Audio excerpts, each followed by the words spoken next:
D'accord. Alors maintenant, vous avez terminé d'installer votre Pro Retouching Pack, n'est-ce pas? Et la première chose que nous voulons faire, c'est travailler sur cette photo beauté ou disons ce portrait, n'est-ce pas? Maintenant, comment savoir quelle action utiliser? Si vous essayez d'utiliser l'action de retouche beauté, elle doit s'appliquer à une image qui va, je dirais, de la poitrine vers le haut. Donc vous avez plus de visage dans la photo, n'est-ce pas? Et pour le portrait, si je peux juste faire défiler ici, vous voyez que pour tout ce qui va de la taille vers le haut, vous allez utiliser une image de type portrait, comme ces images ici. Celle-ci est un peu plus basse que la taille, mais j'utiliserai quand même le mode portrait. Et ensuite, pour une photo en pied, c'est ce que vous allez utiliser.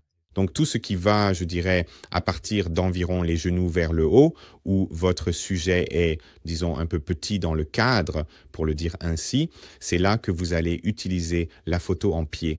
Pour cette image, j'ai utilisé la retouche portrait. D'accord. Alors, passons directement à cette image-ci.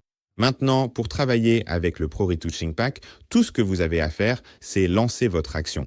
Par exemple, c'est la retouche beauté que nous faisons ici. Donc, on va simplement lancer la retouche beauté et la laisser faire son travail, d'accord?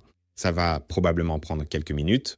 Pardon, en fait, quelques secondes, selon l'ordinateur que vous utilisez et la rapidité de votre PC.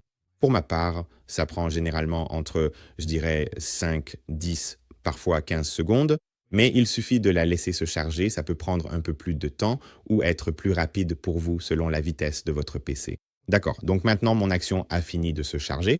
Et une chose que vous remarquerez, c'est qu'il a créé quelques calques ici, et ces calques représentent ce qui va se passer ou la façon dont vous allez éditer votre image avec cette action. Maintenant, avec votre travail sur la texture élevée, c'est ici que vous allez retirer les imperfections. Donc, si je zoome sur cette image, vous pouvez voir qu'elle a quelques boutons, vous savez, quelques petits poils du visage qui apparaissent à cause du maquillage. Vous voyez, moi, c'est juste ici, c'est là qu'on va enlever tout ça, vous savez, sur le calque de travail de texture élevée, n'est-ce pas? Et puis, vous avez le calque extra lisse.